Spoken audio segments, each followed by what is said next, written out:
Welcome back અને મહત્વના સમાચાર પર નજર કરીશું। વડોદરાની 24 સ્કૂલને બોમ્બથી ઉડાવી દેવાની ધમકી મળી હતી। એ મુદ્દે મોટો ખુલાસો થયો।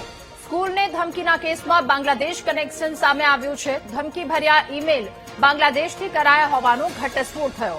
આરોપી સુધી પહોંચવા માટે પોલીસ તપાસ કરી રહી છે। તો સ્કૂલને બોમ્બની ધમકી મળતા દોડધામ મચી હતી। ત્યારે હવે આ મુદ્દે તપાસ અને તપાસના ધમધમાટમાં એક વાત સામે આવી છે। બાંગ્લાદેશથી ઈમેલ કરવામાં આવ્યો હતો।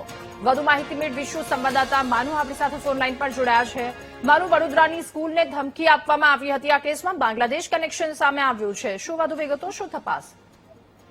રાધા, વડોદરાની સ્કૂલોને આજથી 1 મહિના પહેલા ધમકી આપવામાં આવી હતી, બોમ્બથી ઉડાવી દેવામાં આવશે। આ મામલામાં પોલીસે તપાસ શરૂ કરી અને બાંગ્લાદેશ કનેક્શન ખોલ્યું છે। ખાલિસ્તાનના નામે આ બોમ્બથી ધમકી આપવામાં આવી હતી।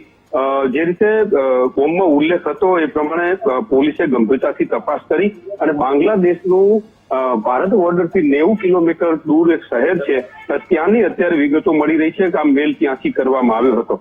અત્યારે હાલ તો પોલીસે ઇન્ટરપોલની પણ મદદ લીધી છે આરોપી સુધી પહોંચવા માટે, અને ઇન્ટરપોલની મદદથી પોલીસ તપાસ કરી રહી છે। સાયબર ક્રાઇમે આ સમગ્ર તપાસ કરી અને આ તમામ મેલ છે બાંગ્લાદેશથી કરવામાં આવ્યા હોય એવી વિગતો બહાર આવી રહી છે। જી રાધા। માનુ, આભાર આપનો વિગતો સાથે જોડાવા બદલ।